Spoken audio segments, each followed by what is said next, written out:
Thank you. It is terrific to be in San Francisco with so many supporters, friends, readers, I hope soon to be readers, subscribers, in this gorgeous theater. This is the last stop on our trip. As many of you may know, 2015 marked the 150th birthday of the nation. It is daunting.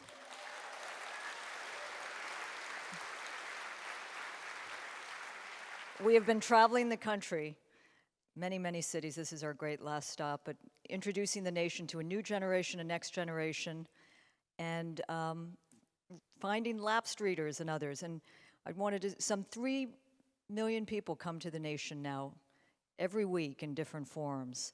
So we're proud of that. Tonight we have gathered some of the great thinkers, activists on issues of fairness, fighting inequality, for a panel I think that is a vital one at this time, at any time. It is a transcendent issue of our time. So let me introduce our great moderator, and we shall begin. Lodoris Hazard-Cordell is a retired judge of the Superior Court of California and former independent police auditor for the city of San Jose.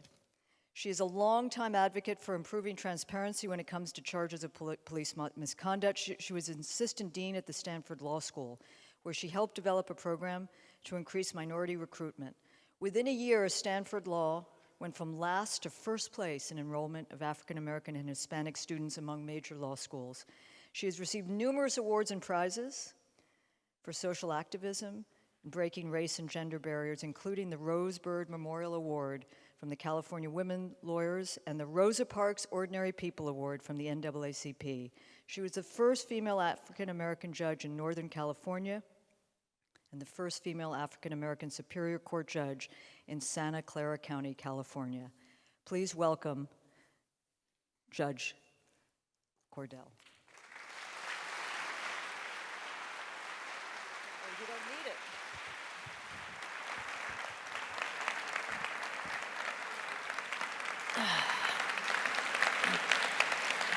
Thank you. Thank you so much.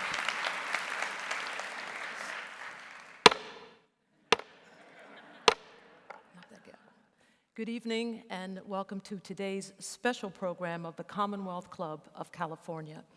Tonight's program is co-presented by The Nation magazine. I'm Lodoris Cordell, retired judge of the Superior Court of California, former police auditor for the city of San Jose, and your moderator for this program. 2015 marks the 150th birthday of The Nation magazine. To commemorate this historic anniversary, we are proud to present a conversation about our country's inequality crisis, a pressing issue impacting millions of Americans, and a core nation issue on which the magazine has long been sounding the alarm. The wealth controlled by the top 10th of the top 1% has more than doubled over the past 30 years in the United States, approaching unprecedented levels. San Francisco, where we are holding today's program, most certainly symbolizes the inequality issue. The city has been racked by battles over development, a homeless population that spills onto its sidewalks, rocketing housing costs, and increases in crime. With its gleaming new buildings and influx of Silicon Valley wealth, San Francisco has the fastest growing income inequality gap in the nation. So what does this inequality mean for the political process, for the environment, living wages, and immigrant rights, and in turn for civil society and the future of our democracy? Tonight, we will have a conversation with 4 prominent experts about key problems afflicting America through the lens of the unprecedented concentration of wealth in the United States today. And now, please welcome our panelists. First, Robert Reich is Chancellor's Professor of Public Policy at the University of California at Berkeley and Senior Fellow at the Blum Center for Developing Economies. He served as Secretary of Labor in the Clinton administration and was named by Time magazine as one of the 10 most effective cabinet secretaries of the 20th century. His latest book is Saving Capitalism for the Many, Not the Few. Please welcome Robert Reich.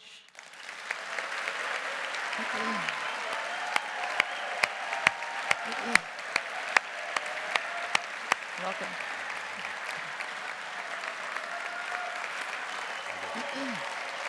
Oh, wow.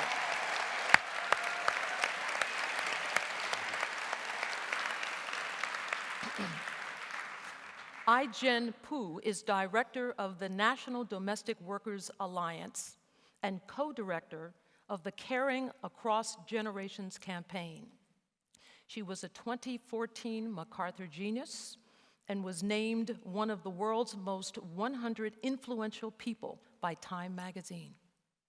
She is a 2013 World Economic Forum Young Global Leader and author of The Age of Dignity, Preparing for the Elder Boom in a Changing America. Please welcome I-Jen Poo.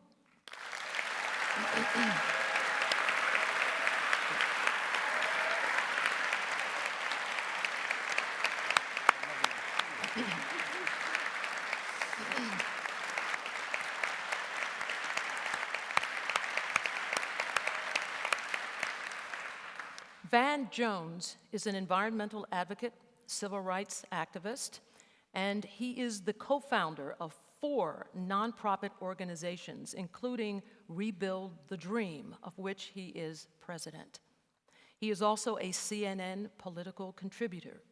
Van is a Yale-educated lawyer, and in 2009 worked as the Green Jobs Advisor to President Obama. He is the author of the New York Times best-selling book, Rebuild the Dream. Please welcome Van Jones.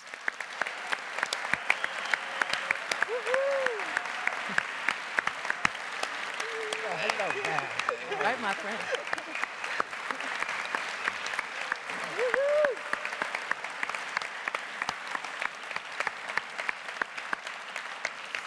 Our final panelist, Katrina vanden Heuvel, is the editor and publisher of The Nation. She is a frequent commentator on TV and radio, the author of numerous books, and a weekly online columnist for The Washington Post. Her blog appears at thenation.com. Please welcome Katrina vanden Heuvel.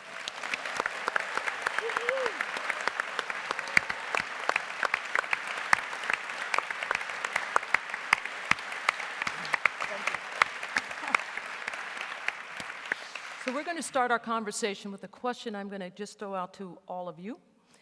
In a 2014 Pew survey, inequality was America's top choice for greatest threat to the world. All of the presidential candidates, Democrat and Republican, are talking about inequality. I give you a quote here. The rich have gotten richer, income inequality has gotten worse, and there are more people in poverty than ever before. Those words were the words of Mitt Romney.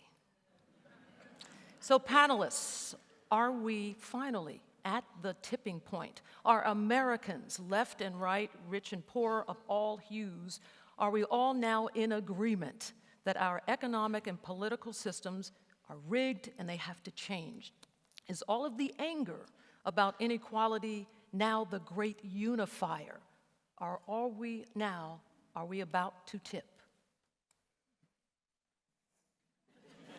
Jump in. No.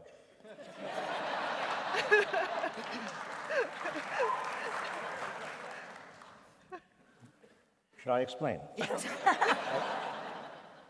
I think that the good news is that inequality is something that people are talking about.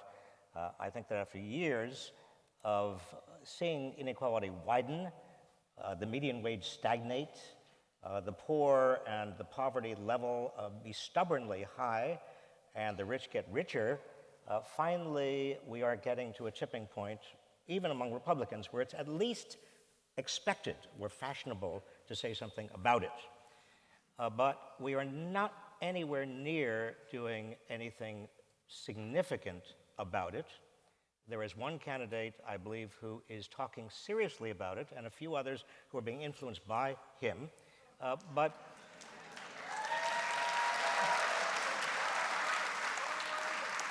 I don't want to make this into a partisan forum. Yeah. My biggest fear, honestly, is that we may be, as a nation, heading into a world war. And war can bring out either the best or the worst in nations. It sometimes can lead to, paradoxically, a great deal of social solidarity. And some very good things can come out of the horrors of war in terms of the issue of inequality. But it also can bring out some terrible ugliness. And we've got to watch that very, very carefully. Anybody else? Well, I think there's other good news, which is that everywhere I turn, I see low-wage workers in motion. I see incredible organizing among fast food workers, home care workers, domestic workers. You've all heard of the Fight for 15, Walmart workers, retail workers, even the baristas at Starbucks. People are coming together, and I think that combined with the incredible vibrancy of the movement for Black lives, there is this sense of collective self-confidence, I think, that people who are on the front lines of inequality in this country are starting to express, that we actually can turn the tide on this, and that we are going to come together and build the kind of movement necessary to do so. And that, to me, is the best news in this situation. And Frances Fox Piven, the great historian of social movements, told me not long ago that she does believe that we are in the early stages of what will be the next great social protest movement of this country that will fundamentally transform democracy for all of us. And, you know, she's right about a lot of things, so I'm going to go with that. Well,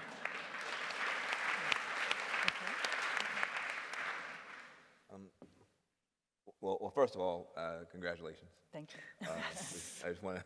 I'm not 150, but thank you. But if it had gone out on your watch, we'd be talking bad about you. So congratulations. Thank you. You know, I think that you're right. There's an agreement about problem, not agreement about solution. But there are right-wing populisms that are very interesting now in their willingness to take this on. They use terms different than those that are familiar to us, but you hear right-wingers now talking about what they call crony capitalism, and that's their way of talking about the way that the government has been captured to protect big corporations at the expense of working people. So I think there's a growing agreement and frankly growing militancy on the right and on the left. The problem is that the solutions put forward by the right would make things worse. I also think that when you listen to the orange guy, Trump. The orange guy. Not Boehner, the orange guy. Yeah. The orange guy. I think he was the orange. Who did you have in mind? Exactly. Listening. When you listen to him, there's something interesting happening where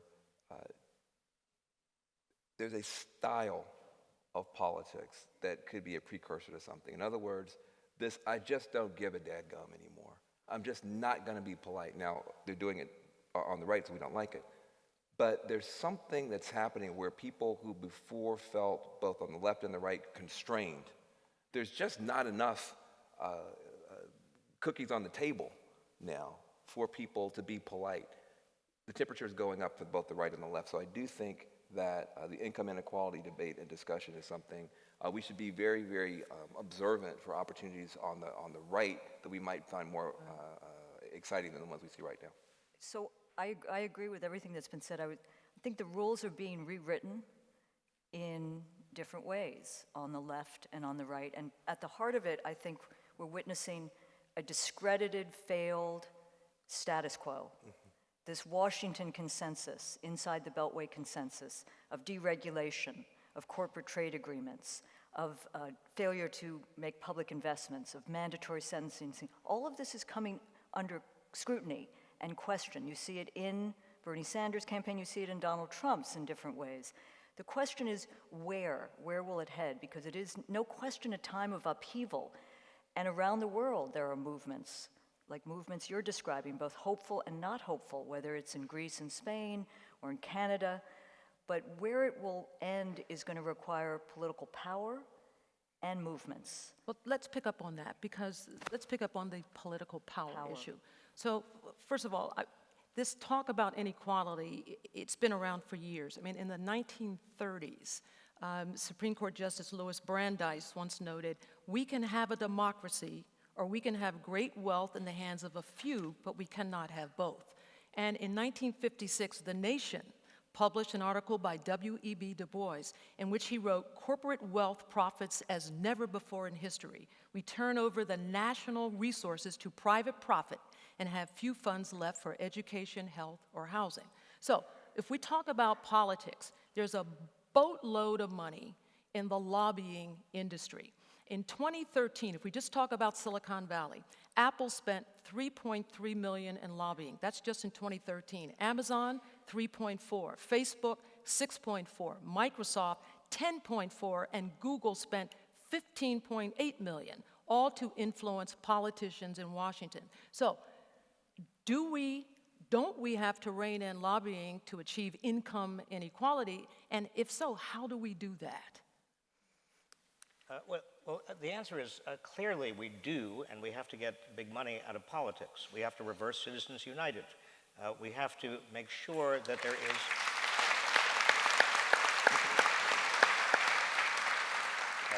public financing of all campaigns, and also make sure that there's full disclosure of wherever the money is coming from. It's easy to say what we should be doing. It is extremely hard to get the power to do it, because you see, we face a chicken and egg problem. The people with power don't want fundamentally to lose power, and they fear that any fundamental change in how politics is financed would be a threat to them. So let's go back to the issue of populism, because it really is the core question here. We see on the right and the left upheavals, angry, frustrated, anxious people all across America and also across Europe and many other places around the globe. This is not just an American problem. But the question is how that anger is utilized. What political leaders and political movements and political organizations is going to do with that anger. And this is the great challenge, it seems to me. Because if we are facing a common threat in the form of radical jihadism, whatever you want to call it, that anger can be turned into something positively, maybe creative, or it can be turned into fierce xenophobia and racism and ethnic exclusivity. We have got to take a leadership role in making sure that that anger is channeled in a positive direction. And everybody in this hall has got to do exactly the same thing. Anyone else? Oh, I want to say a couple things about this. I mean, first of all, from an African-American perspective, that's it, an African-American, not the, but an African-American perspective, the conversation about inequality starts with mass incarceration. It starts there, and then moves to the rest of it. And I think it's very important to understand that, Aijen mentioned the movement for Black Lives. I think that this is one of the most important developments of our time. A lot of people got mad because some kids grabbed some microphones or whatever, and that's their only point of reference, and they felt like they had to defend Bernie Sanders until the missing the entire movie. Missing the entire movie. You now have a generation of African Americans who are coming on the scene. They were 12 years old when Obama got in the office, 13, 14. They're not impressed with having a Negro president. They're not impressed with having a Democratic Party that will say stuff. They are facing incarceration rates that are 6 times their peers when they're doing the same things as their peers. In other words, black kids and white kids do drugs the same amount. But black kids go to prison 6 times more than their white peers. And nobody's done anything about it. And you have a view of the state that the state itself does a better job of punishing than protecting. The state itself does a better job of hurting people than helping people, and that they see violence from the government inside the U.S. borders in the form of mass incarceration. Their peers see it at the U.S. border in the form of mass deportations, and all the young people see it beyond the U.S. border in the form of militarization. And so you have a seamless web of violence from the government that somehow does not protect them from the street level violence, but it just enhances it. And no one's speaking for them. And then you have a Democratic Party that wants to open its mouth to talk about income inequality, but won't, until very recently, speak of these issues as integral to the fight. You can't have income inequality if you've been labeled a felon for doing what your kids are doing in college right now, and what some of you were doing this weekend. You can't have income inequality if you've been labeled a felon. You can't get a job, you can't get a student loan, you can't get an apartment, you can't get a business license. And so for those young people to hear a Democratic Party after 7+ years of Obama still not dealing with it, I was very impressed by them. The only force in American politics besides Hillary Clinton that both political parties had to address in their debates was Black Lives Matter. Black Lives Matter was started by 3 young women, a couple of whom work with you, with nothing but their pain and a hashtag. And they forced both parties to deal with them. We should celebrate that first, second, and third before we critique them at all.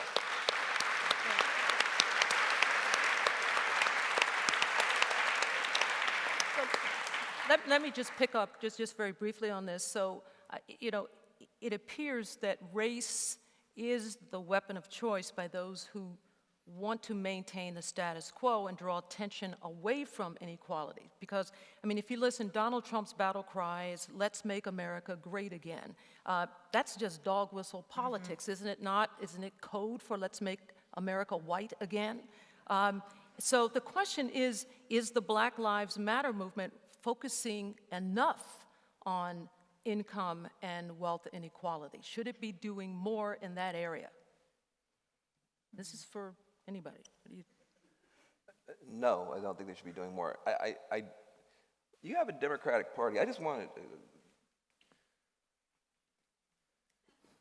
Do you think there's one Democratic Party, though? Because I think what's emerged in the last years, post-Occupy, post-crash, and I might even argue post-Obama, is that there has been a war within the Democratic Party, the war between the Wall Street wing and the more corporate establishment wing, which often both wings have failed to take into account what you're talking about, though you could argue that if activism has any worth, carrots and sticks, the sticks applied rightly to Bernie Sanders this summer, or even the consciousness raising done for Senator Warren. People are speaking in new ways, but that battle goes on, and it's going to determine, to a certain extent, the direction of the inequality discussion in this country. Look, the way I see it, and I'd love to get the views of others, but the way that I see it is that the visible fight in the party is between the Wall Street wing and the white economic populace. And I don't mean white in some derogatory, I just mean if you look at the rallies,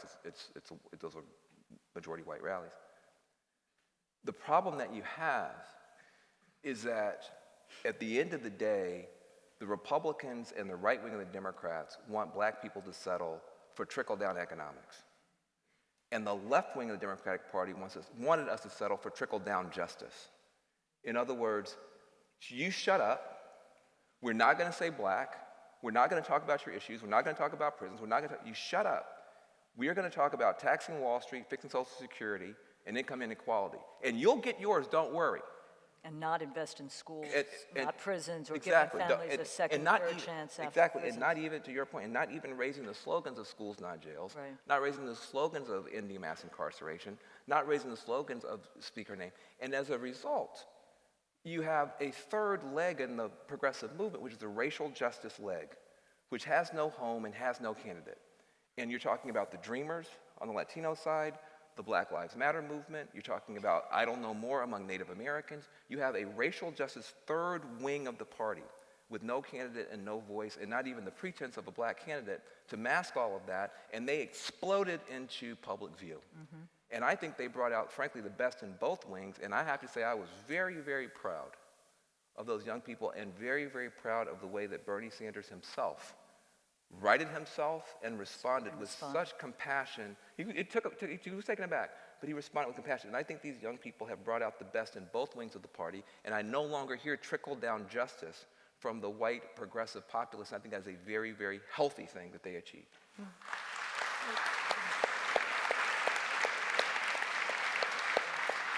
So, go ahead. I think that what has happened is that, and again, I don't know precisely what's going on inside any campaign or inside the Washington precincts of the Democratic Party, but I think that gradually a dawning realization is occurring that if you have progressives, and they are white progressives, they can't maintain or get an electoral majority. But if you have the progressives along with people of color, Latinos and blacks, you can actually create a majority in America. And that coalition, if you actually can generate that coalition, is a winning coalition. Now, what the Democrats have done since Franklin D. Roosevelt was to exclude African Americans, very consciously, very carefully. That was FDR's coalition. That was the white working class and whoever else he could find to muster, and very, very direct exclusion of the Southern African Americans, the Southern blacks. That has been the policy of the Democratic Party all the way up until, I would say, Bill Clinton. Bill Clinton tried to have a larger coalition, but the error of Bill Clinton was Katrina was bringing in and making an alliance with the Wall Street Democrats. And that undermined everything else. That made it very difficult to actually create a new progressive movement. So the question for the Democrats and the question for Hillary Clinton and for Bernie Sanders and anybody else, Martin O'Malley, is whether they are willing to abandon the Wall Street part of their coalition and join in a new winning coalition with people of color. That is the central strategic question. And to my mind, the only way we get any kind of change in America is if the Democrats choose the latter, not the former. So if you have these coalitions, let's say we can actually get people together, voting is the bottom line. Voting is critical to an egalitarian society. And that said, in America, low voter turnout is the rule, not the exception. Bernie Sanders wants everyone to be automatically registered to vote at age 18. But that still doesn't address the issue of getting people to actually vote. In Australia, people are fined for not voting. So given how low our voter turnout is in this country, should we do the same? Should we penalize people for not voting? Or are there other ways to get people to go to the polls? Judge, I'd flip it a little. I think the crisis we're witnessing is something related to what Bob just spoke about, which is there is an aware, and Van and Ai-jen Poo, but the coalition, the Rising American Coalition, the Republicans, the right, sees that, and they are doing everything in their power to suppress the vote, to suppress this coming shift in our country's demography, destiny, politics. The money that is pouring into suppressing the vote is staggering. It is akin to a new poll tax, to a Jim Crow. I think it will take movements to get out the vote. I'm not in favor of mandatory voting. I can be persuaded, but I'm thinking Reverend Barber in North Carolina, Moral Mondays, has made a commitment to devote his movement to get out the vote, multiracial, multi-justice, multi-issue, and toward what he calls a third Reconstruction. The civil rights movement of the 60s having been the second. And in that third Reconstruction, rallying people not only in North Carolina, but he is going to travel this country, speaking about everything from healthcare to mandatory minimums, to justice, to mass incarceration, to fast food workers. So I just think there's something in that motion, but we should be aware of the money that has been pumped in, and that should be disclosed. My last point, I think all contributions to super PACs should be 100% taxable, and the money should go to universal voter registration. This state has done a good thing. Does anyone on the panel here think that voting should be mandatory? I certainly don't. I think people will vote when they have something to vote for.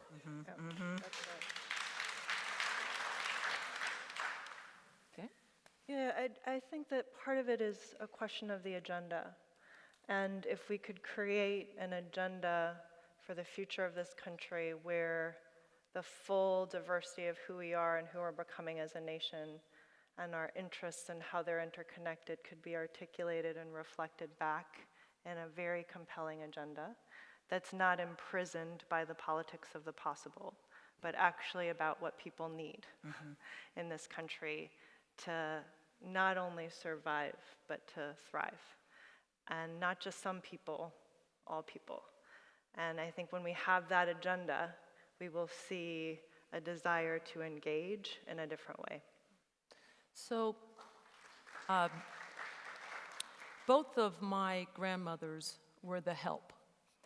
They had low wages, they had no health care, they had one day off a week, it was a Thursday, long days. Today's domestic workers include large numbers of immigrant women who, unlike my grandmothers, had organizations like iGEN's National Domestic Workers Alliance to advocate for them. So iGEN, your focus, and Van, yours as well, has been upon grassroots organizing. But there are some who believe that this is the wrong approach and that the way to think about eradicating inequality is by looking down, not up. So a conservative pundit recently said the following: the problem in America is not wealth, but persistent poverty. Don't punish the rich, help the poor become richer. You know, like the song we all heard at the beginning from Finian's Rainbow, make the idle poor become the idle rich. So, iGEN, what's your view on that? Is grassroots going about it the wrong way? Well, so ever since the 1930s, when our labor laws were put into place as part of the New Deal, and a deal was cut, Southern members of Congress refused to sign on to the National Labor Relations Act and the Fair Labor Standards Act if they included farm workers and domestic workers, who were black workers at the time. Robert mentioned this. And those bills were passed with those exclusions in place in a concession to those Southern members of Congress. And so for more than 75 years, domestic workers and farm workers have been excluded from the core foundation of our labor protections. And the only thing that has changed that over time, more than 7 decades, the only thing that has changed that is domestic workers organizing at the grassroots level, led by Dorothy. Yes. Yes. The first round was in the 70s, a domestic worker from Atlanta named Dorothy Bolden, a black woman, courageous, national heroine, led the National Domestic Workers Union and won inclusion of some domestic workers and minimum wage protections. And this generation of domestic workers who's organizing in 30 cities around the country today has won domestic worker bills of rights in 6 states in the last 5 years. So we are indeed changing policy and the course of history through grassroots organizing, and that really has been the only thing that has worked. So that's what I would say to them. Van? Well, first of all, I think we should give a round of applause to Aishin for her incredible work.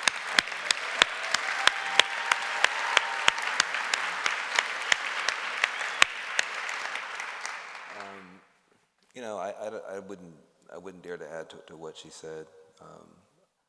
There's just not going to be, and you've already seen it, even liberal elites like ourselves just don't have the fingertips for what's really going on all too often. So we're often trying to solve the wrong problem at the wrong time. And you need, whether you talk about Occupy Wall Street or the Movement for Black Lives or this new labor movement that's coming up, is breaking all the rules. I mean, everybody applauds Aisha now. I hope I'm not offending anybody, but you were not the darling of progressives 3 or 4 years ago when you were driving these young, brown, immigrant women into the halls of power. That was very weird.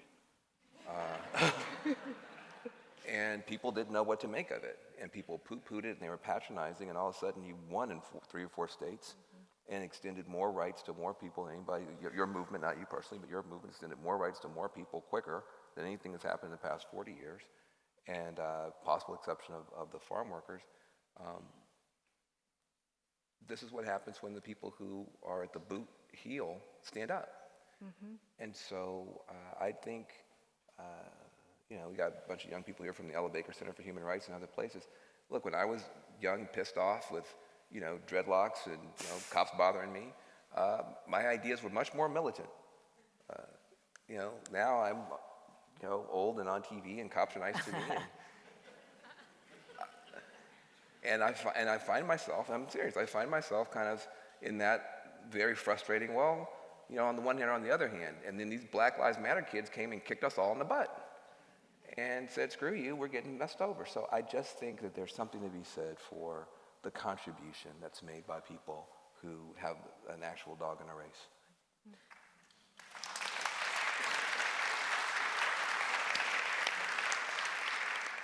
Hillary Clinton does not want a system that will provide a free college education for everyone. She said, I don't want to pay for the education of Donald Trump's children. Well, neither do I. But is she on to something, or should college or vocational education be free for all? And other countries do it, so why not here? Well, I think that it's very important in terms of building the kind of coalition we're talking about and gaining the kind of grassroots support we're talking about, to seek a kind of a system in which not only is public higher education free, and I don't think Donald Trump's children would go to public higher education institutions, but also that we have a single-payer healthcare system. This is very important.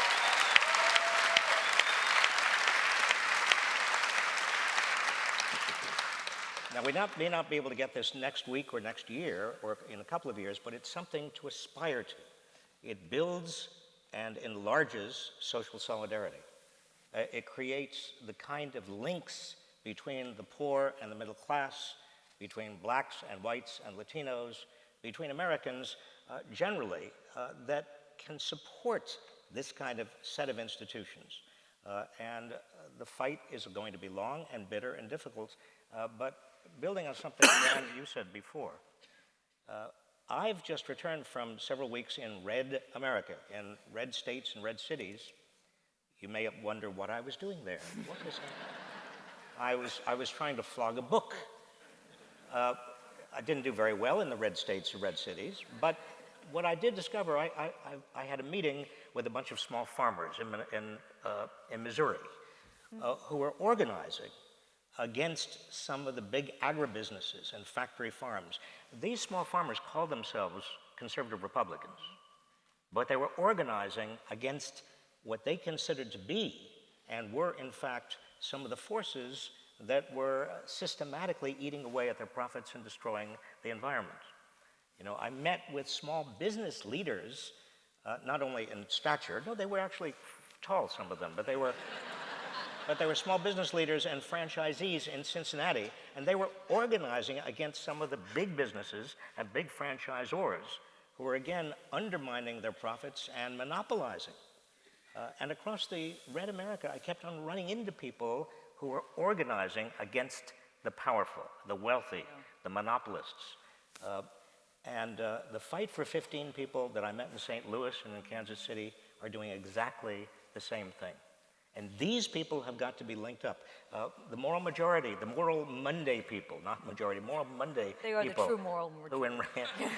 who I met in Raleigh, they are also beginning to link up with some of these conservative Republican groups about the same issues of power and wealth. So I think there is a transpartisan movement here to be built on, and you've been writing about it, Bob, because I think there's so much in our history we could retrieve. There's so much radical history, which is why when Bernie Sanders talks about Denmark, I have no problem with Denmark, because we retrieve some of that history in our own country, but the idea of trust busting, we need to revive that. The idea, I think if you recall years ago, in the fight against media concentration and for media democracy, a fight the nation was very central to, you had Trent Lott align with Code Pink because both didn't like the bigness. They wanted localism and diversity. And I think there's a real suspicion of bigness, of corporate bigness, that if the Tea Party hadn't been so racist, you could have found some possible alliances there. But you've written about this. I'm not sure I fully agree, but you're saying that the future of American politics is between the establishment and the anti-establishment? Well, I'm thinking they're within Well, look, each. and But as the we said, bigness- there are two anti-establishments now Right, vying for and that's interesting. control. And that's But we're finding in the work that I do, there's something called the green tea movement. Is that right? I know about the coffee party, but The coffee party is liberals. And the black tea movement. Well, that's mint that's in tea. Oakland. No, we're allied with them in Green for All. There's the green tea movement, and the argument that they make is, I think, very compelling. Shouldn't every American have the right and the liberty to power their own homes with their own power? That's interesting. Without being bossed and dictated to by utility companies that will tell you when you're going to pay your energy bill, how much it's going to cost, how many asthma inhalers you're going to have in your community as a result of it, and yet you don't have that right in America. And so there's a green tea movement of Tea Party people saying we're tired of being bossed and dominated by government monopoly power companies telling us that we can't power our own homes with solar and sell that power on a public grid. That's one thing. On the criminal justice side, I think it's very important to understand this.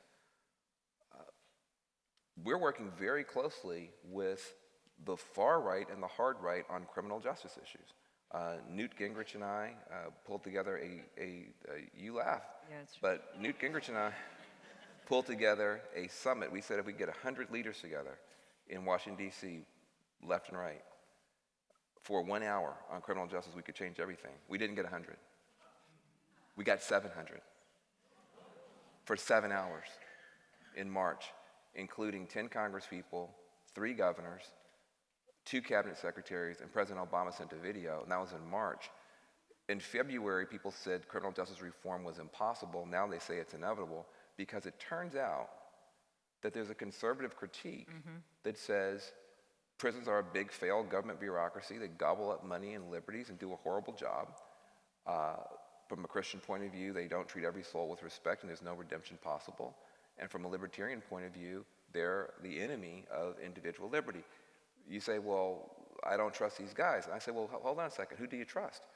I can point to 3 Republican governors, Deal in Georgia, closing prisons, Perry in Texas, closing prisons, Kasich in Ohio, trying to close prisons. I can't name one Democratic governor in the country that's closed a prison, including your governor, Jerry Brown. Cuomo. Cuomo. I'm not a fan, but Cuomo. Cuomo got pulled into kicking and screaming, a compromise that would have been much better had he led on it. But even Deval Patrick, even Jerry Brown. My point is, this is just echoing and underscoring what's been said earlier. The temperature's rising. And there's a liberty and justice for all moment here. Liberty, that's the Republican, limited government, all that sort of stuff. Justice, that's us, don't pick on little people. There's a liberty and justice for all moment coming that I do think that we might find some areas of overlap. So you're listening to the Commonwealth Club of California program. Tonight's program is co-presented by The Nation magazine in commemoration of their 150th anniversary, and we are discussing inequality in America. Our speakers are Robert Reich, professor and former U.S. Secretary of Labor, Ai-jen Poo, director of the National Domestic Workers Alliance, Van Jones, former White House special advisor for green jobs and CNN commentator, and Katrina Vanden Heuvel, editor and publisher of The Nation. I am Ladaris Cordell, retired judge of the Superior Court of California, former police auditor for the city of San Jose, and your moderator. And you can hear Commonwealth Club programs on the radio, catch up with us on Facebook and Twitter, and see program videos on our YouTube channel. We're at a point where we want to go to questions that have been submitted from the audience, but before we do that, let's do a quick inequality Jeopardy round. So I'm going to give a quote about inequality to you all up here, and you tell us who said it. And remember, your answer has to be in the form of a question. And if you don't know for sure the answer, just take a good guess at it. It'll be fine. All right, here we go. First quote. Republicans are for both the man and the dollar, but in case of conflict, the man before the dollar. Take a guess. Ted Cruz. All right. Anybody else? All right, the answer? Andrew Carnegie, no. The answer? Abraham Lincoln. Oh, you guessed. You did. All right. Well, If- it's almost Ted Cruz. It has a... All right, next one. I Yeah, tried if you can't get rich dealing with politicians, then there's something wrong with you. Willie Brown. Willie Brown, he said. That's good. You be careful. You know what city you're in. You just be careful. Close. The answer, Donald Trump. Two more. Next one. The law in its majestic equality forbids the rich as well as the poor from sleeping under bridges, begging on the streets, and stealing bread. Anatole Told France. right. Anatole France, bingo. Yeah. Very good. Last one. Those are my... Good job. Last one. Those are my principles, and if you don't like them, well, I have others. Anybody? Richard Nixon. Groucho Marx. All right. So now we will turn to questions from you all. Groucho Marx. Questions for you all. How do we give individuals enough power to be effective, but not enough to be corrupted?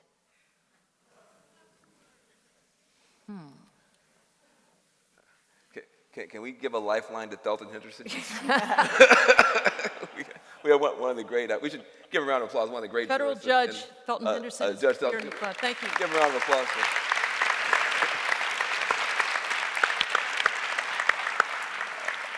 Who is the epitome of justice. Yeah. Absolutely. So how do we give people power, but not too much? Look, it's all in the balance. And I'd love to actually hear Ai-jen. I think you had some ideas from our early discussion. But listen, this is a dynamic system. People want to figure out, geez, you talk to these young people. I voted in 2008 and everything didn't get fixed. I quit. I mean, this is a dynamic system we're going to be continuing to interact with and try to improve and learning from for hopefully another 1,000 years. And so there is no one single answer or one single thing, because even if you fix it today, there's new technologies and new trickery tomorrow. And democracy is a practice, it's not an end state. Mr. Rice, didn't you write in your book that it really isn't corruption, right? Didn't you say it's just people making rules? Yes, I mean, the new form of corruption is, in fact, mostly very big institutions, large corporations, Wall Street, and also some very wealthy individuals who are buying their way into American politics in the form of changing the rules, the way of the market, the way the market actually functions. They don't think of themselves as corrupt. They think that's just the way they have to lobby in order to maintain themselves and obey the principles of fiduciary obligation to their shareholders, but it's actually undermining the entire system. But back to your question, Your Honor. May I call you Your Honor? I love it. Please do. By the way, can we, as long as we're passing around appreciation, let me just appreciate you. Your public service has been exemplary. And thank you for that.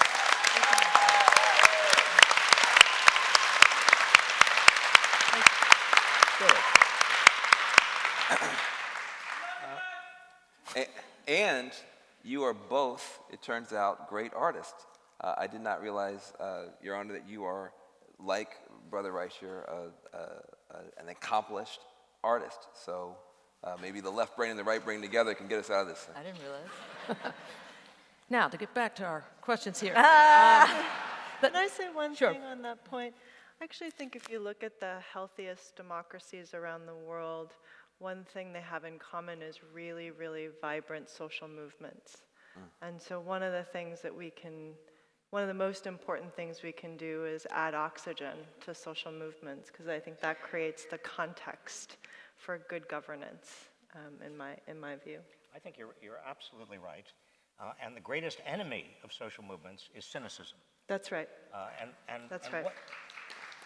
And every single time anybody detects any degree of cynicism about the capacity of politics and our democracy to function as it should, as it can, they are contributing to a self-fulfilling prophecy. So, but to pick up on the cynicism, so it's very tricky in terms of media coverage, because we do a lot of investigations at The Nation, and you expose corruption, you expose abuse, in the hope that wrongs will be righted.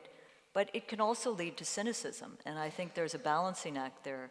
I agree with you, it's not only cynicism, it's cynicism about the role of government. That is so much at the heart of it, because I've heard so many people, and they're right, say government has been captured. It's not working on behalf of the people. And they're right, but to throw it out is the wrong way to go. You want to take it back, clean it up, get it working, and show, it seems to me, the most important thing you can do in politics of all kinds, movements, electoral politics, is to show that you improve the condition of people's lives. Wage stagnation, you as Secretary of Labor, 40, 50 years, African-American communities, white working class, it's brutal, and no attention really paid or no concern really shown until in these last years. That will turn people away from politics, from government, from a belief that government can work on behalf of a too often cited common good, but Can I say, I want to get, Aisha's been sitting here, and I think she's holding out on us. Because we were talking about left-right stuff. You have been able to get people to come together on your issues in a way that I think has shocked a lot of people. And I thought you might have been going to say something during that left-right conversation. Did you have any insight? Thank you, Van. Yeah. I did. I was actually just going to say, I've been so inspired by Cut 50 and all the work you've been leading on mass incarceration. And, I think that we just have to get smarter and more creative about how we are connecting the dots between and across the kinds of pain that people feel in this economy. And one of the things that we think about a lot is the fact that this country is actually aging. The baby boom generation is reaching retirement age at a rate of a person every 8 seconds. 10,000 people turn 65 per day. Some people call it the silver tsunami, the gray revolution. I regret. yeah. Silence. Why did somebody give me a microphone? Please, here. That's fine.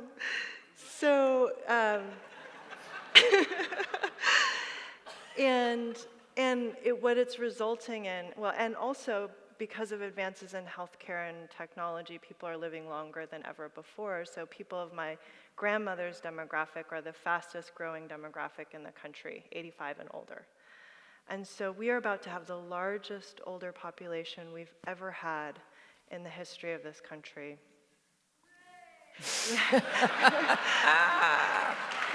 No, it's a good thing. Yes, exactly. Exactly. Look, living longer is loving longer, learning longer, connecting longer, if we have the right supports in place. And because of the huge demand, the need for caregivers is going through the roof. And we represent caregivers, right? The fastest growing occupation in the nation is home care. And the average annual median income for home care workers is $13,000 per year. So here you have a situation where millions of people, 27 million to be precise, by the year 2050, are going to need care just to meet their basic daily needs.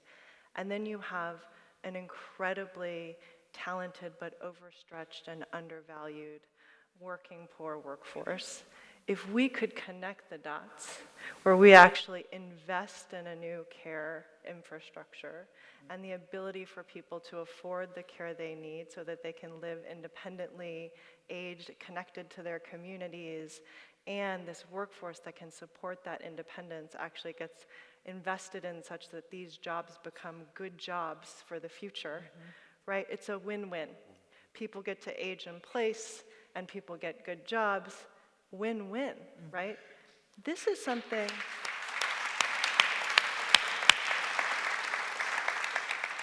This is the kind of agenda, right, that connects people across race, class, generation, and ideology.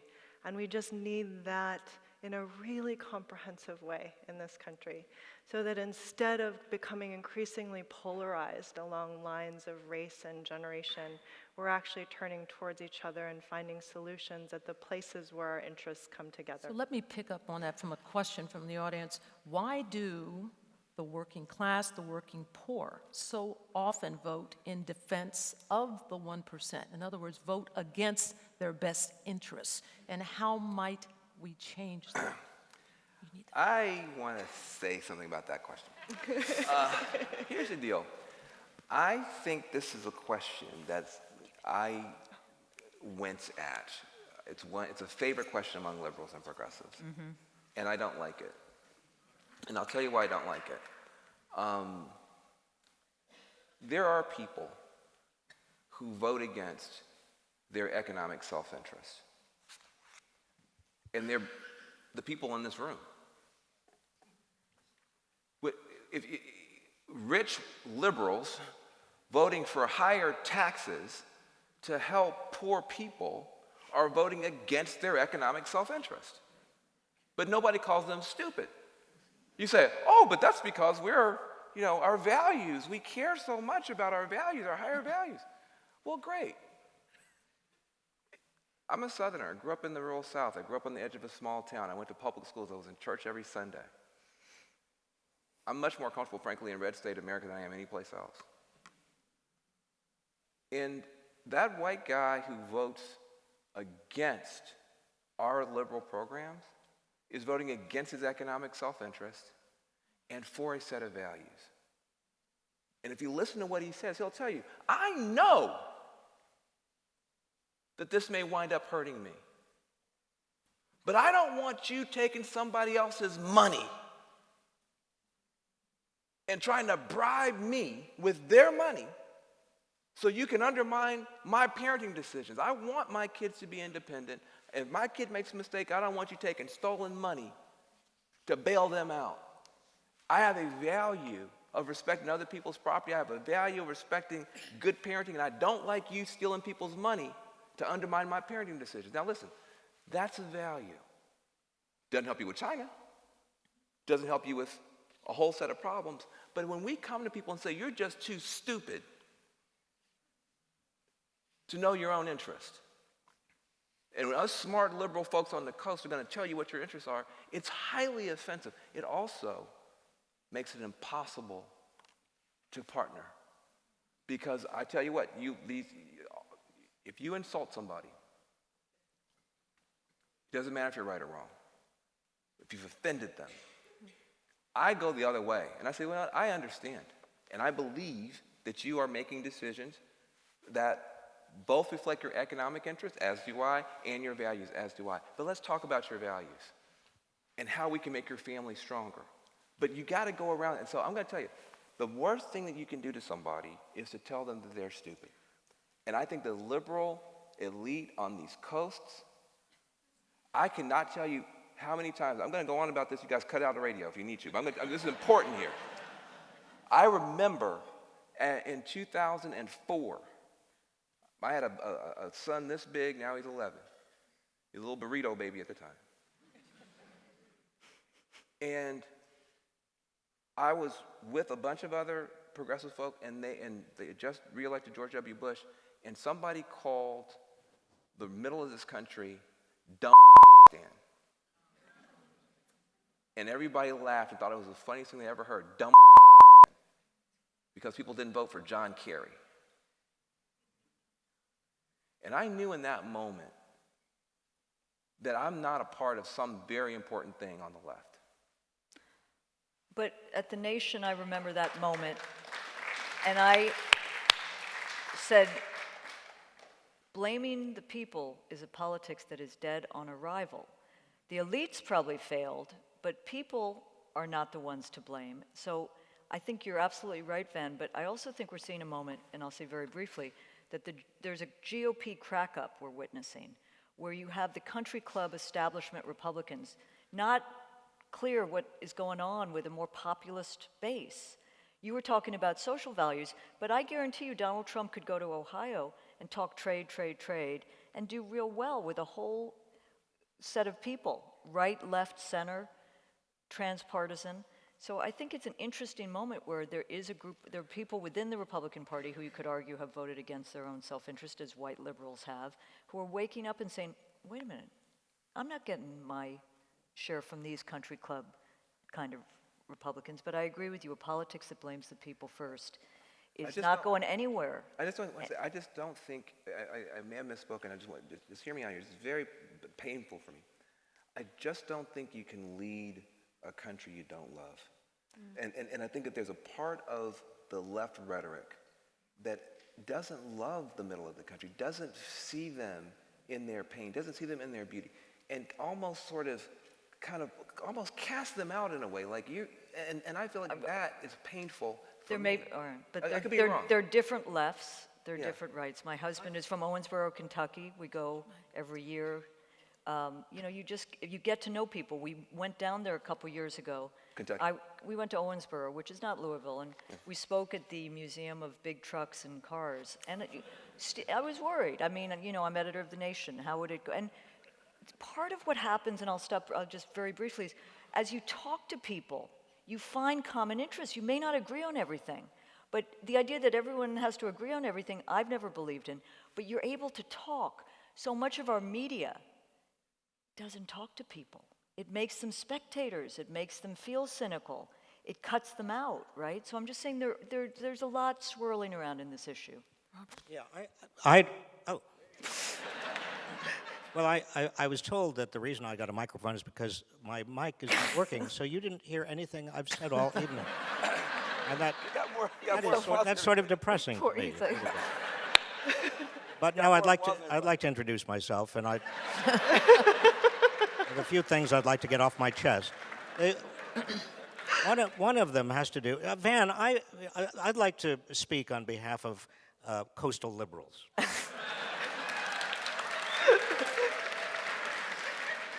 Because I'm sure that there are some who feel better, perhaps, than people in the great middle or south. But actually, my experience is that there is a widespread sense, whether it's coastal liberals or southern conservatives or Midwestern Tea Partiers, of powerlessness. And that sense of powerlessness is almost universal in America right now, except for a very, very small elite. Now, I'd like to also put in a good word on behalf of the baby boomers, who have also come in for some discussion tonight. I was born in 1946. So was Bill Clinton. So was George W. Bush. So was Donald Trump. Anybody was born in 1946. That's very funny. That's good. And a lot of the boomers, political learnings and the kind of formative political leaders were not about powerlessness, they were about power. I mean, we learned that through organization, through the civil rights movement, through the anti-Vietnam War movement, we could actually make change. And I think that what Americans need more than ever before, and certainly since the 60s, is a sense of efficacy, a sense that they can make a difference. I've been teaching for the last 35 years young people between the ages of 18 and 25. I have never in 35 years encountered a young generation of 18 to 25-year-olds that is more idealistic and more determined to give back to this country than the current one that I'm teaching right now.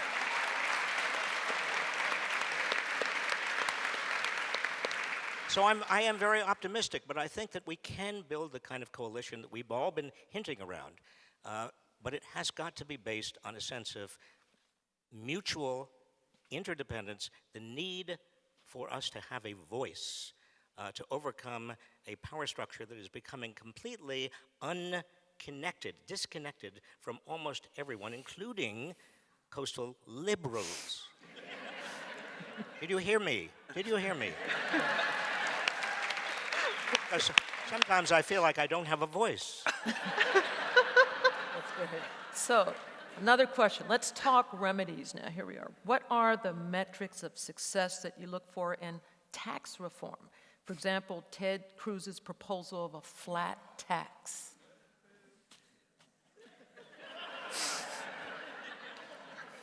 Jump in. Go for it. Yeah, exactly.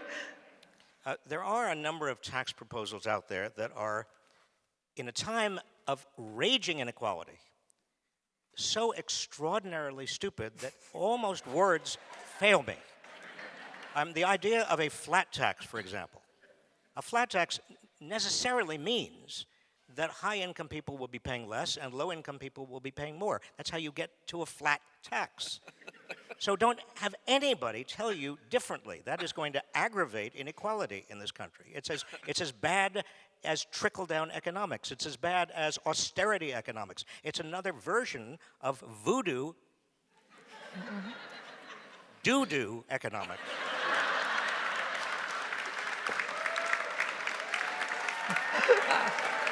Mic drop. Have I found my voice? Audio voice. I think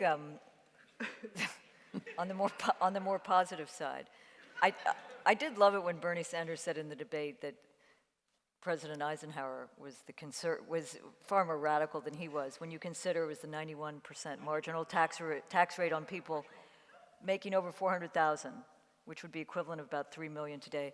I am passionate about something called the Robin Hood tax. The financial trends, it's not new, but it also has transpartisan support. The conservative finance minister in Germany, but the idea of it is a small tax on speculation, stocks, trade, currency, and take that Wall Street money and reinvest it in Main Street, in rebuilding a middle class. And the other small, simple thing is tax work, tax unearned income at the same rate or much higher than work. It is just insane that you have these hedge fund tax loopholes still in our system. So I think Bob Reich, if we put him here tonight and closed him in the cabinet, could come forward with a manifesto, but quickly, we all know in many ways what the solution is. It's the inequality of political power that holds back what could be done to make this a far more rational, far more fair system. We've received a number of questions just about capitalism and a capitalist system, and I'll just put it in this one here. Isn't income inequality just the unfortunate reality of a capitalist system? This is Bob's book. Well, yes, but yes, some level, but you can get to a level where the system itself seizes up, and you can have tremendous problems. And I think that's probably where we are. One of the things I just want to say is that something's happening here in Northern California that I think we haven't discussed. We're moving into this digital age now. And it's not unusual to see, since we're talking about the millennials, it's not unusual to see a 23, 26, 31-year-old multi-millionaire wandering around here in the Mission District. For people who are listening to this on the radio, the Mission District used to be a working-class Latino neighborhood where I spent my 20s, and it's now not. So I do think that there's something happening, and I don't think that we should rush past it. There is this technology dimension, and I don't think that our conception of the liberal conception, our conception of the state has caught up yet. I still think that we primarily think of the state as a redistributor, that we still are thinking this kind of industrial age capitalism where the means of production is in the hands of a certain set of people, and they're going to abuse the workers and the environment and hoard all the money, and the state's going to step in benevolently, carried along by popular movements to redistribute wealth and push back on the environmental destruction and all sorts of stuff. And I just look at what's actually happening in the economy. And the one thing I can say is that the future is not being written in laws in Washington, D.C. The future seems to be written in code in Silicon Valley, and it gets shipped every day fast.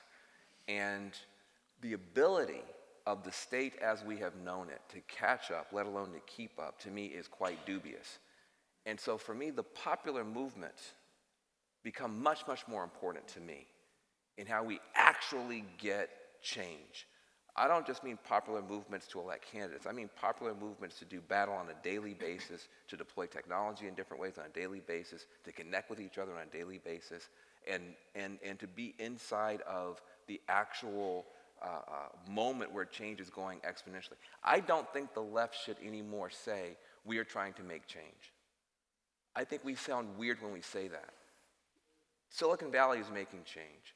You've got revolutions happening in biotech and nanotech, in drones and smart screens. You're going to be able to prick your finger, put it on a slide, put it into a machine, and print out a copy of your liver in 4 years. That's real. When you have that much change, our goal is not to make change. Change is coming faster than we know. Our goal should be to make change work for our people, to make change our friend, to find a way, whether we can use the government or not. I'd worry about this political coalition talk. Whether we can get the government on our side or not, to find ways for popular movements to make change our friend. And where government can be captured, great. But I don't think we should leave these communities to the tender mercies of the market or of the state in an age like this. No, the talk about capitalism makes me think of why Bob has been traversing the country, going to the heartland. Your book is about capitalism. So I'd love to hear your thoughts. There are many different kinds of capitalism, so. I think the point is that there really is not a division between government and free market. And if we accept that division, we've given away most of the argument. Government is creating the market. In Silicon Valley, if there weren't a patent system or an intellectual property system that is enforced by the government, where patents and trademarks continue to get longer and longer, where it's harder and harder to litigate against them, where intellectual property is a central subject of the Trans-Pacific Partnership, where the power over networks in terms of standard platforms and standard software portals is getting larger and larger and in the hands of a smaller and smaller number of companies, and antitrust is not being used as it could be used.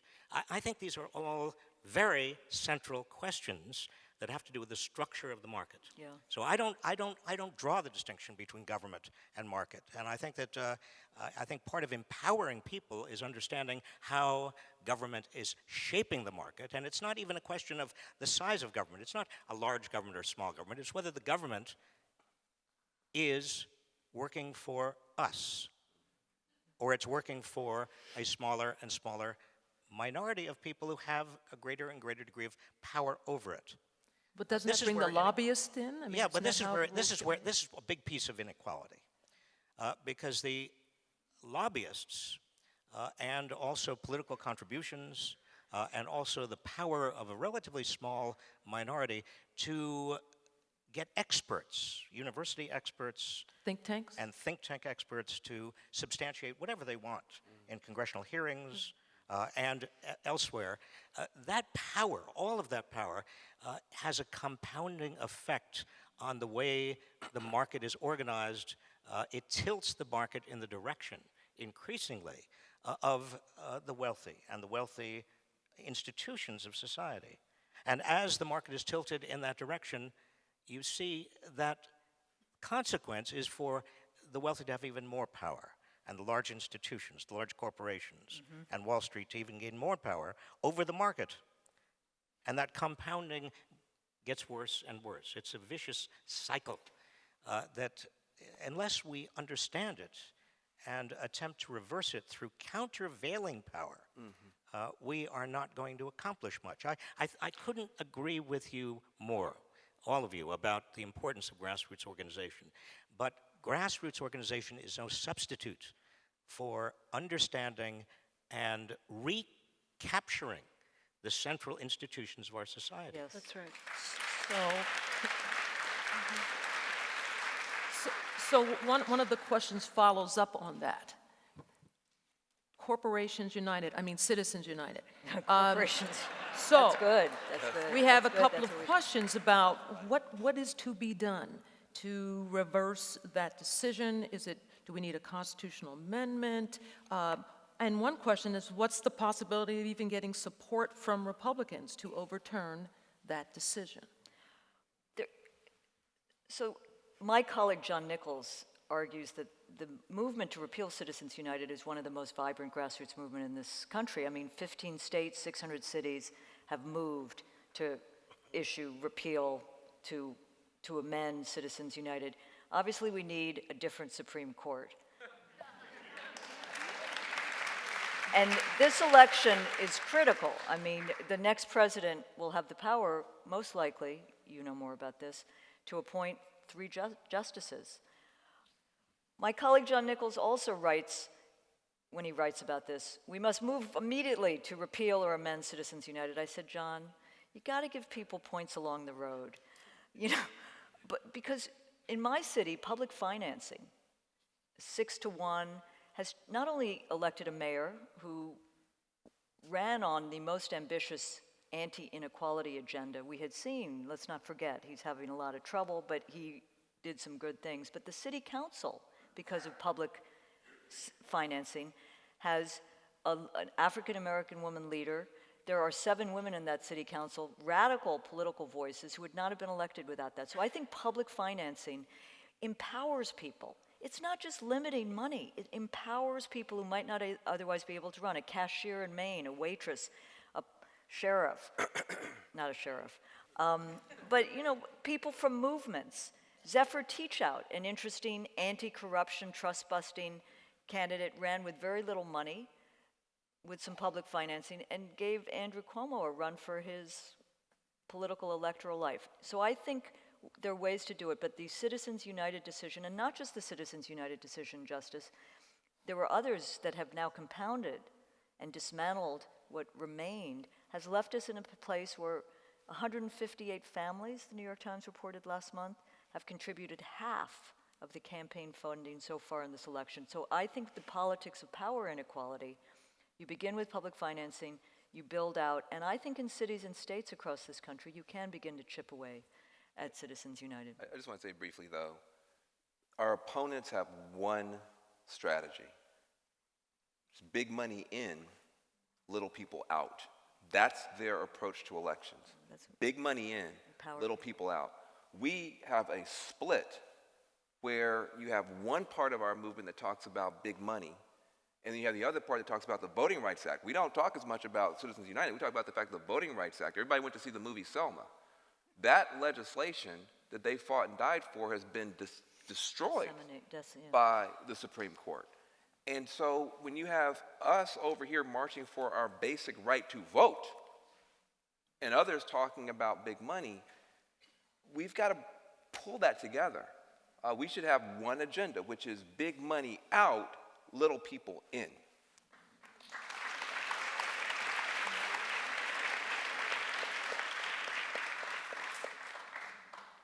Well, the Supreme Court, remember, we're talking about 5 of 9 justices who have been responsible for the shameful Shelby decision ban that you were Right. just referring to, for Citizens United. And then let's not forget, years ago, not that many years ago, was Buckley versus Vallejo, where the Supreme Court found that money is the equivalent of speech. Yep. Now, not only are to conceive somehow that corporations are people and money is speech, talk about the triumph of big corporations over little people. We've got to get one vote. Of 5 votes, we've got to get one vote changed. This is not impossible. Katrina, you are 100% right.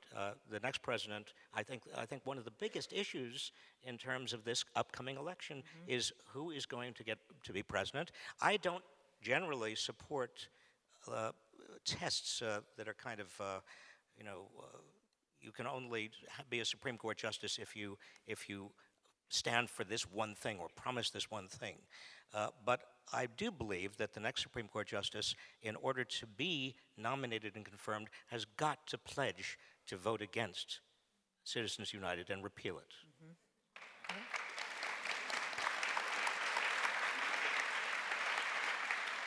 So let's talk minimum wage. Are you in favor raising the minimum wage? If so, what should it be? 15.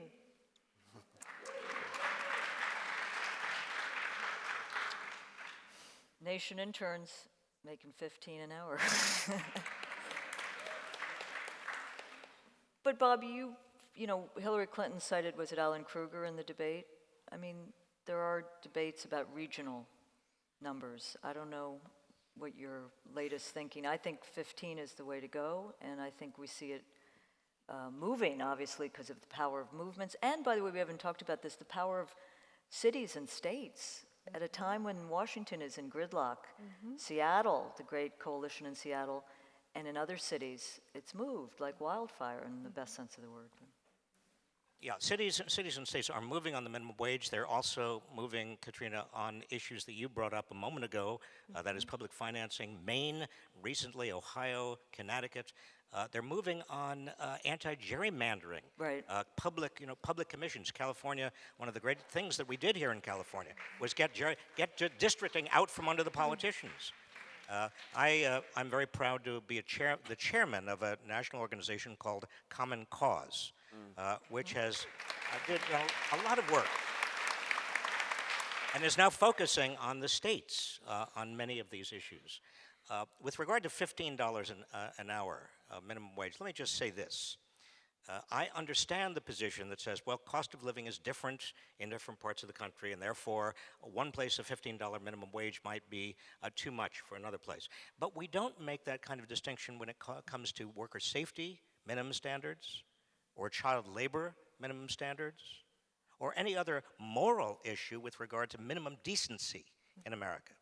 And I think that given that the minimum wage in 1968, adjusted for inflation, would today be $10.60, and that's not adjusting for the increase in productivity, the dramatic increase in American workers' productivity, even low-wage workers.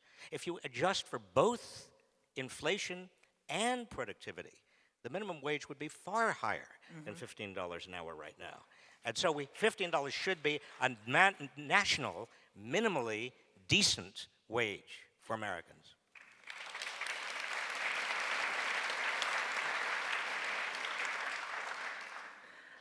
Just a couple other things about minimum wage. There are still some groups of workers who are excluded from minimum wage protections. Well, up until about a month ago, 2 million home care workers were excluded from minimum wage and overtime protections because of that 1930s legacy of racial exclusion in the labor laws. And this Department of Labor actually moved forward on a rule change that brought those 2 million workers under protections. Yes.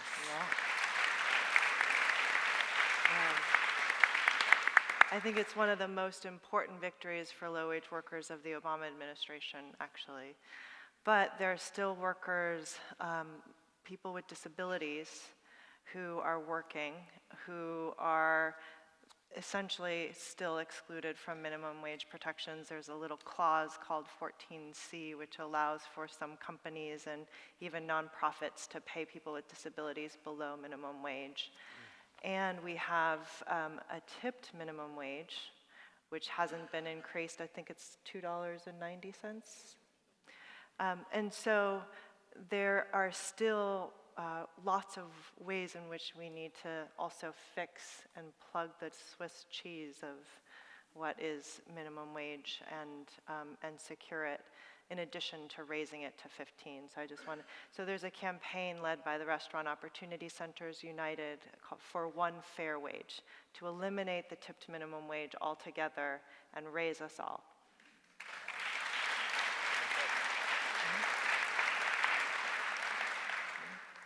So, Katrina, there was some reference made, and this is just going to be a quick question to ask you. There was some reference made to the Trans-Pacific Partnership Agreement, we heard it mentioned, for which President Obama is campaigning. You have called it anti-American. So why Did I is call that? it anti-American? This is a question Robert Reich should be addressing. No, I mean, I think part of, one of the un-American aspects, I would argue, of the way the treaty was sold was how secretive it was. But this is how trade treaties have been sold through time. Secretive, non-transparent, the incentives in it for corporations to be unpatriotic and move out of this country. At its root, though, what I've always fought against is the view that the progressive left is anti-globalization. It's not. We covered Seattle, we covered the fights against WTO, we covered the fights for fair globalization. The question is globalization for whom, on whose behalf, how, and Bob referred to the patent laws, the intellectual property protections, the arbitration secrecy, the lack of access for ordinary citizens to know how they're being shafted by these trade deals, which have contributed to the stagnation of wages over the last 40, 50 years. In my mind, I don't know if anti-American, but it's the worst of America. It's not the best of our traditions. I think the fight still goes on, but this was a case where we saw the Wall Street wing of the party assert its strength, its power, and the president worked hard and overtime to sell it, and got into a fight with, I would argue, though Bernie Sanders is contending for this title, the leader of the populist wing of the Democratic Party, Senator Warren, who did not back down and spoke articulately and effectively about the reasons why against this, but reasons why she could see other kinds of trade agreements. We have time for one last question now. We've come to the end of the program, so I'm going to pose one last question to each of you. If you were elected the next president of the United States, within your first 100 days, name one thing that you would do to end income and/or wealth inequality in America. Who wants to go first? Bob. Get big money out of politics.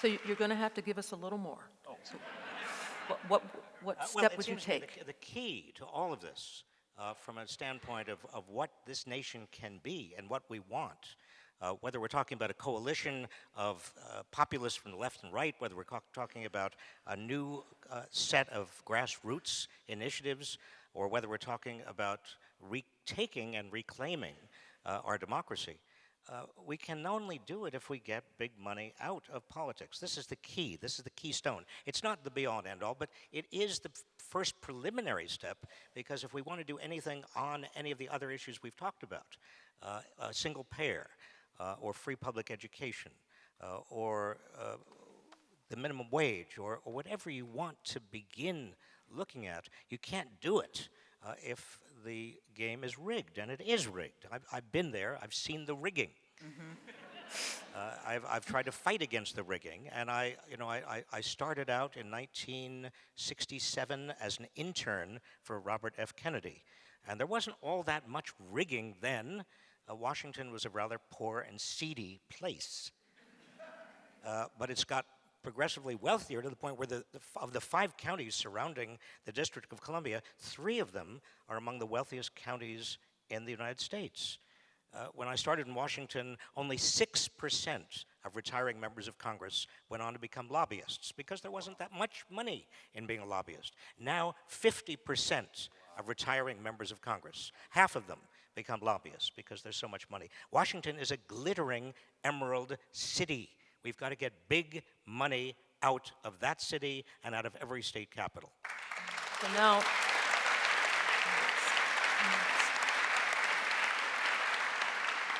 So now, if we could quickly hear from the rest of it, what you do in your first 100 days. Family care, a new system to support the caregiving needs of families that would allow it to be more affordable and also improve the quality of caregiving jobs. All right. Ben. I know we only have 1 minute left, but they're just going to have to edit. So I would, ending mass incarceration is the most important thing, I think, that could be done to make it possible for 40 million African Americans to even have a shot. We've not spoken as much about it as I think that we should in these discussions about the economy. So I just have to say this. You hear over and over again, 5% of the world's population, 25% of the world's 25% of the world's prisoners, which means 1 out of every 4 people on planet Earth who are locked up anywhere in the world, 1 out of 4 with their hands behind bars tonight, are locked up in the United States. We only have 5% of the world's population. And those are disproportionately African American, Latino, Native American, underrepresented minority, and almost all underrepresented Asian, and almost all poor. It is now better to be rich and innocent than poor and guilty in this country. That's where we are. And so but those numbers do not tell the full story. 1 out of every 4 African American men now is predicted, and some say 1 out of 3, to have a prison record by the time that they're an adult. 1 out of 3. That is a repeat of the dehumanization of the enslavement, of the dehumanization of Jim Crow, and the idea that this can be happening in our country and we continue to act like it's okay or normal, I think is something that we've got to dial up opposition to. There are safe, smart, bipartisan ways to roll back mass incarceration. They're happening some places, but not enough places. But this has become, and I want to be very clear, this has become the signature defining issue for the African American community, period. And you're talking about a population, if you're a Democrat, in order for any presidential candidate to win as a Democrat, African Americans have to support that candidate 60%. Oh no, I'm sorry. 70%. Oh no, I'm sorry. 80%. Oh no, I'm sorry. 90%. Oh no, I'm sorry. 92 to 94%. You have a political party, the Democratic Party, that has to have near unanimous support from our community.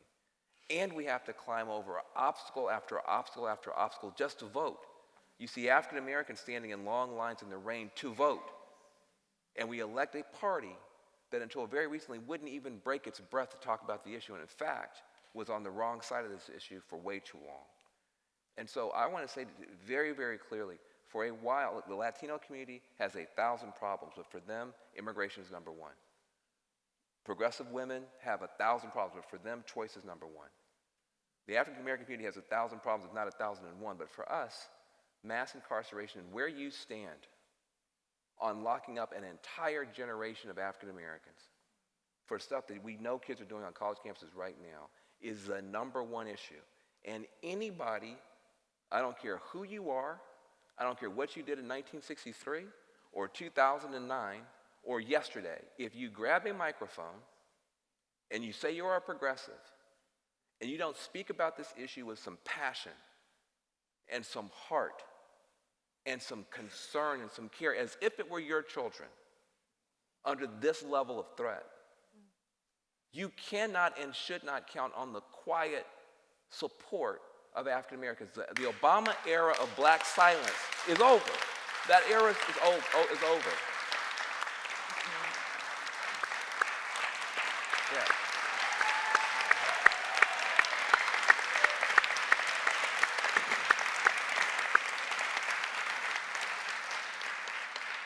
Look, I feel horrible, personally horrible. I started out my career working on this stuff. You got Guy Saperstein on the front row working on this stuff for years and for decades. And we failed over and over again to challenge the Democrats to do better, to force the Democrats to stop chasing after fear-mongering and racism and scoring political points off of our communities' backs. And that is why you're going to see more, not less, more African American militancy on these questions. You're going to see more African American scholarship on these questions. And I beg everybody in this room to, if you hear somebody saying on your thread or anyplace else, what are these people doing? They're ungrateful, they're uppity, they need to sit down, they need to shut up and be a part of this. Never again. We are not going to go quietly. This is getting worse, not better, and we need the support of all of our allies. We have been there. The African American, I'm going to keep talking, the African American community, this is very important. The African American community has been there on immigrant rights. It would have been very easy for black folks to come out and say, these damn immigrants are stealing our jobs. You have not heard that. The Obama coalition includes the Latino community, and black leadership defends immigrants. The black community could have been very easily moved to be against the LGBT movement. Our churches are not in the right place on this, but you have not seen any prominent African American leadership attacking lesbians and gays in 10 years because the black leadership got people behind the door and said, you shut up. These people are a part of this coalition. Latinos, Native Americans, the African Americans have supported the environmental agenda more than the white community. The entire black congressional caucus voted for cap and trade. That's better than the progressive caucus. The greenest caucus in the House on cap and trade was the black caucus. We have been there for every constituency down the line. And we insist that people be there for us this time. Thank you very much. Thank you, President Jones.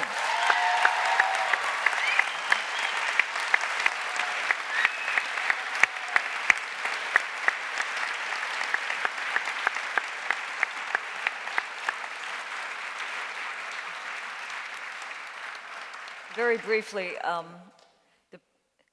priorities are skewed if we're going to really tackle inequality. There are many good ideas here, but I would say we must end endless war as America's engagement with the world.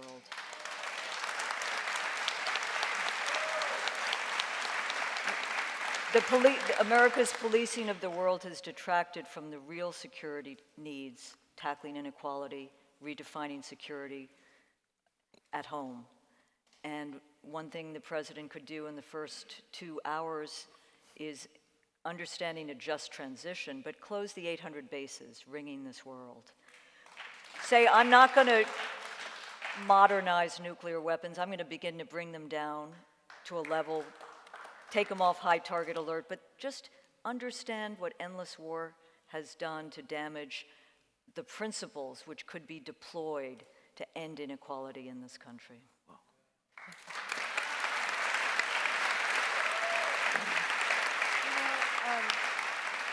Before we close out, I just want to take a moment to recognize Katrina vanden Heuvel. Thank you. For your Thank you. leadership. You are a heroine. Thank you so much. Thank you. Thank you, Ajahn. Well, thanks to our panelists, Robert Reich, professor and former U.S. Secretary of Labor. That was great, Ben. That was great, Ben. Also great. Always. This is Thanks important. to Ai-jen Poo, Director of the National Domestic Workers Alliance.